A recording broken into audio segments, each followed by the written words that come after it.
Hi friends, welcome back to big பாஸ்ல வந்து பார்த்தீங்கன்னா நீங்கள் வந்து ஃபஸ்ட்டு வந்து சாண்ட்ராவை கேட்குறாங்க. நீங்கள் ஏன் மற்றவங்க சொன்னால் கேட்க மாட்டீங்க, பொதுவாக வந்து கேப்டன் சொன்னதே கேட்க மாட்டீங்க அப்படின்னு ஒரு பஞ்சாயத்து ஆரம்பிக்கிறாரு. ஆக்சுவலாக இந்த வீக்கில் வந்து பார்த்தீங்கன்னா நான் சொல்கிறத நடக்கணும், நீங்கள் சொல்கிறதெல்லாம் நடக்க முடியாது அப்படின்னு மாதிரி தான் சாண்ட்ரா இருக்காங்க. ரொம்ப ரொம்ப ஓவர் ஆக்டிடியூடாக ரொம்ப இருக்காங்கன்னு நினைக்கிறேன். ஏன்னா இந்த வாரம் ஃபுல்லாக 24 மணி நேரமும் அழுது ஒரு ஷோ வந்து இந்த அளவுக்கு வந்து இந்த வீக்கே ஒரு மாதிரியே போனது காரணம் வந்து சாண்ட்ரா தான் நினைக்கிறேன்.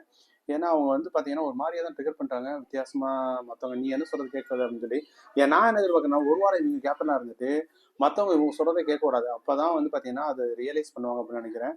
எல்லாருமே ஒரு பேமெண்ட் கொடுத்து ஒரு ஷோக்கு வந்து நடிக்க வச்சாங்கன்னா என்ன பண்ணுறாங்க, இவங்க வந்து பார்த்தீங்கன்னா அழுதுட்டு ஷோவே வந்து பார்த்தீங்கன்னா ஸ்பாயில் பண்ணுறாங்க அப்படின்னு நினைக்கிறேன். எனக்கு தெரிஞ்சு இந்த வாரம் கண்டிப்பாக வெயிட் பண்ண மாட்டாங்க. ஏன்னா அடுத்த வாரம் அவங்க வீட்டில் இருந்து யாரோ ஒருத்தர் வந்து அதுவும் வந்து ஒரு ப்ரொமோவாக காமிச்சு அப்படியே வந்து பில்டப் கொடுப்பாங்க. அதனால விஜய் சேவி வந்து அந்த பிக்காகவே வந்து பார்த்தீங்கன்னா நெக்ஸ்ட் வீக் சாண்ட்ரா வந்து வெளியே போகிறதுக்கான வாய்ப்புகள் அதிகம் அப்படின்னு நினைக்கிறேன்.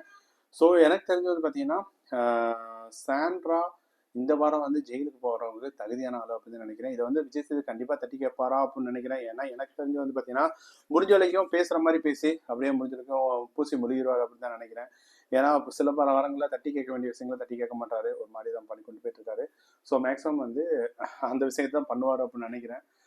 இன்னும் கொஞ்சம் ஸ்ட்ராங்காக ஒப்பீனியன் அவர் வந்து எடுத்து வைக்கலாம், ஆனால் எடுத்து வைக்க மாட்டாரு. கொஞ்சம் கோஸ்ட் மேலேயே டவுட் வர மாதிரி தான் இருக்குது. அந்த மாதிரி தான் ஷோவே போயிட்டுருக்கு. இந்த ஷோ வந்து பார்த்தீங்கன்னா இதை வந்து வேற மாதிரி கொண்டு போய் இருந்திருக்கலாம். அவங்க வந்து பார்த்தீங்கன்னா அவங்க சொல்கிறத வந்து கேட்குற மாதிரி ஷோ கொண்டு போயிட்டாங்க.